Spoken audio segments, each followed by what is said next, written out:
Bonjour à tous et bienvenue dans Replay N2, votre émission consacrée au championnat de foot de National 2. Alors pas de National 2 ce week-end, c'était bien évidemment le 5e tour de la Coupe de France et le 6e qui arrive en fin de semaine, mais on va continuer quand même de parler National 2 et on va même aller un peu plus loin avec cette fameuse réforme qui inquiète certains clubs, qui va pas mal bouleverser donc la structure et le format de ce championnat de N2 et du football amateur en général. Donc on va parler de ça et on va tout de suite même filer du côté de la Fédération française de football où on a rencontré Philippe Leyondre qui est l'un des responsables de cette fameuse réforme pour qu'il nous en dise un petit peu plus, pour qu'il vous rassure, pour qu'il vous éclaire, vous les clubs de National 2 et tous ceux qui suivent donc ce championnat. Donc on file tout de suite à la Fédération où Philippe Leyondre va se présenter. On se retrouve donc à la Fédération française de football au siège boulevard de Grenelle à Paris avec Philippe Leyondre. Bonjour Philippe. Bonjour. Bon Philippe, l'homme aux multiples casquettes, je vais vous laisser vous présenter, ce sera plus simple. Ouais, multiples casquettes, je ne sais pas, oui. Donc je suis président du district d'Ille-et-Vilaine, depuis donc 4e mandat. Alors je suis membre de la commission de gestion des compétitions seniors depuis plus de 20 ans ici à la Fédération. Et je suis donc membre du bureau exécutif de la LFA et c'est à ce titre-là que j'ai travaillé sur la réforme des compétitions. Bon Philippe, justement, on est là pour parler de la réforme des compétitions du football amateur. On va revenir un petit peu dans le temps avec ce samedi 18 juin dernier, 18 juin 2022, à l'occasion de son assemblée donc générale à Nice, la fédération qui entérine donc la réforme des championnats. Concrètement, déjà, en quoi elle va consister cette réforme ? Alors c'est une réforme de la pyramide des compétitions nationales, alors qui touche les 3 niveaux, aussi bien le N1, le N2 que le N3. Alors le N1 par la force des choses, puisque vous savez que la LFP avait décidé de réduire le nombre de clubs, Ligue 1, Ligue 2, qui vont passer donc de 20 clubs à 18 clubs pour chacune de ces divisions-là, alors en 2 étapes, dès la fin de cette saison qui est en cours ici pour la Ligue 1 et dès la saison suivante pour la Ligue 2. Et ensuite, avec les conséquences que ça engendre de toute façon, qu'il y a eu réforme ou non, conséquences donc bien sûr sur les divisions inférieures, puisqu'il faut absorber les équipes qui descendent de Ligue 1 et de Ligue 2. Alors comment elle va véritablement se modéliser dans le temps, cette réforme ? Alors cette réforme, donc, après de longues discussions, parce que c'est une réforme, on a mis quand même plusieurs mois avec des discussions avec bien sûr les représentants des clubs nationaux, avec les clubs nationaux, puisque dans chaque ligue, les représentants des clubs nationaux ont rencontré leurs clubs nationaux pour voir un petit peu les différentes solutions qui étaient envisageables et envisagées. Il y a eu une grosse discussion également avec les présidents de ligue, parce que par voie de conséquence, les ligues pouvaient être également touchées par la réforme, puisque si on fait descendre beaucoup de clubs des compétitions nationales, ça pouvait impacter les compétitions de ligue. Donc plusieurs versions ont été discutées. L'Assemblée a retenu la solution qui sera donc actée en 2025-2026 avec un championnat national 1 à 18 clubs, ce qui ne change pas par rapport à aujourd'hui. National 2, qui aujourd'hui est à 4 groupes de 16, donc va passer à 3 groupes. C'était une des volontés, une des missions premières, c'était de réduire le nombre de clubs de National 2 pour améliorer un peu le niveau de cette compétition du National 2. Et puis le National 3, qui était là une très très forte demande, mais depuis le début de la mise en place de cette pyramide qui était liée, vous savez, à la réforme territoriale des régions. Donc ce championnat national 3, qui était un championnat un peu hybride pour beaucoup, qui était devenu plus un championnat régional qu'un championnat national. Donc c'est de revenir un petit peu à ce qu'il y avait auparavant, une véritable compétition nationale à ce niveau au N3. Alors je m'arrête un petit peu sur le National 2. Dans Replay N2, forcément, on donne la part belle au National 2. Pour revenir donc à cet horizon 2025-2026, à quoi véritablement va ressembler, au-delà donc du nombre de clubs qui va changer, le National 2 ? Alors le National 2, bien sûr, une élite, c'est l'élite un petit peu du foot amateur, en dehors d'une National 1, mais une National 1 qui va donc absorber déjà pas mal de clubs professionnels. Donc on a le National 2 qui va devenir réellement une vraie compétition élite du football amateur au niveau national.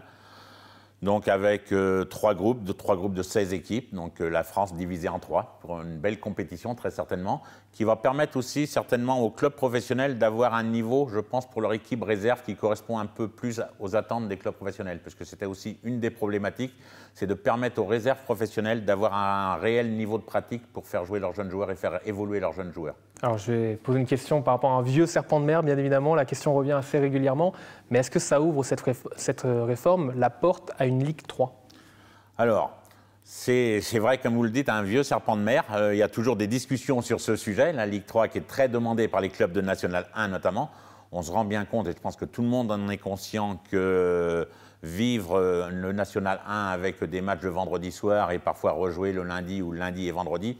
On ne peut plus avoir des joueurs, je dirais, stricto sensu, purement amateurs. Ce sont pratiquement tous les clubs aujourd'hui avec des structures professionnelles, quoi, au moins avec des joueurs sous contrat fédéral et autres.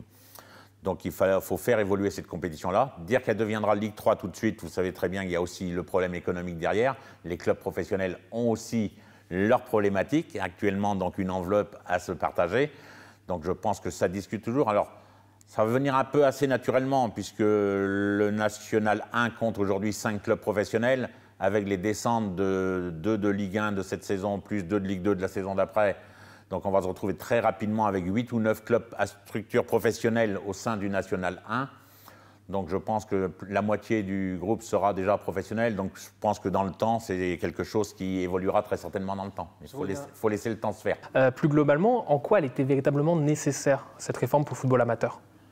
Alors, elle était nécessaire déjà, je pense, pour le niveau. Le niveau de National 2, on en a parlé déjà, on a dit quelques mots tout à l'heure. C'est une forte demande de réévaluer un peu le niveau de ce championnat National 2 pour accueillir les réserves professionnelles. Il y a aussi un problème économique. Je pense que le président Le Graët a été très très clair dès le départ de cette mise en place de cette réforme.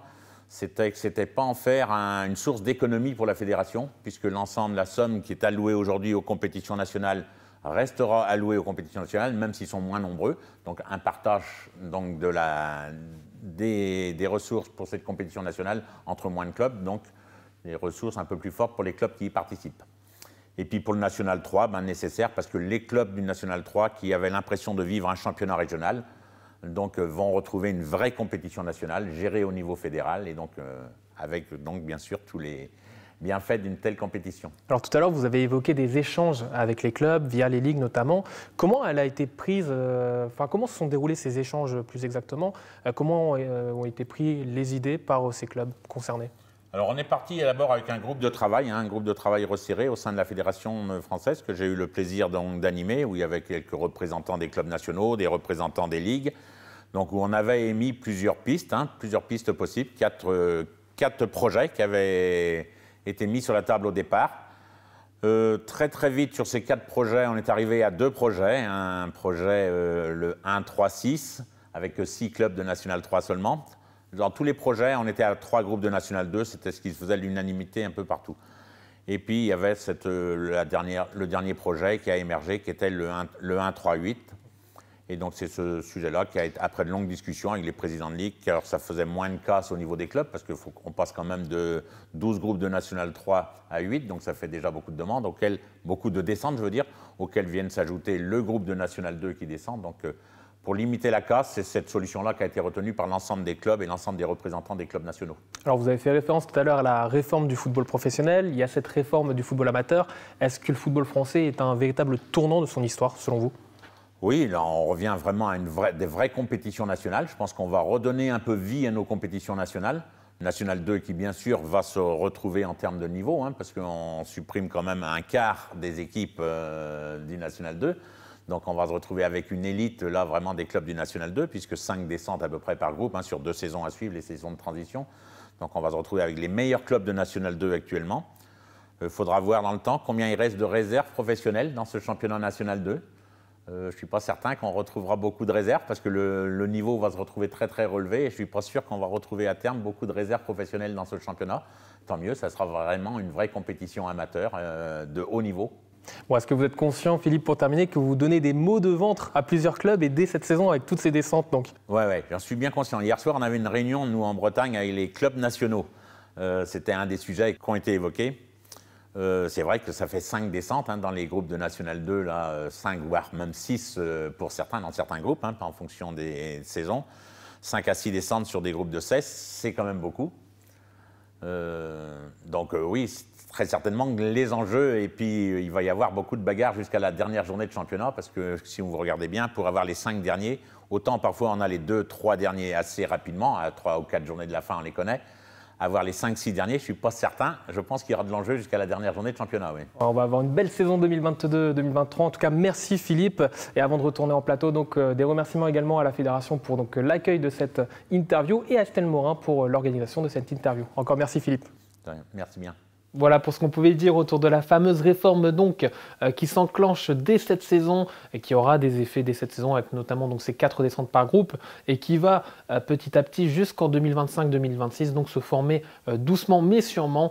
Donc voilà Philippe Leyondre qui était là pour répondre à nos questions et pour vous éclairer encore une fois sur cette fameuse réforme qui va concerner tout le football amateur. Mais nous, avant de conclure cette émission, on va faire un petit point sur la Coupe de France. Je l'ai dit tout à l'heure, c'était le 5e tour ce week-end. Et nous, on va regarder donc ce qui s'est passé du côté de ce 5e tour donc, pour nos équipes favorites, celle de National 2, avec donc 3 éliminés du championnat de 4e division. Alors, il y avait tout d'abord un match entre 2 équipes de N2 qui concernait le Racing Club de France et Créteil, une formation du groupe A face à une formation du groupe B, 2 équipes franciliennes, et ça a tourné en faveur donc des Crestoliens sur la pelouse du Racing avec une victoire au tir au but, donc qualification de Créteil et élimination donc pour le Racing, première équipe donc de N2 éliminée. Ça s'est également joué au tir au but pour Furiani face à Borgo, Bastia Borgo, formation donc de National 1. Avec une élimination également au tir au but donc pour Furiani. Et au tir au but encore, mais cette fois-ci c'est plutôt une surprise, la défaite des Lusitanos de Saint-Maur face au club d'Aubervilliers, Aubervilliers pensionnaire de National 3.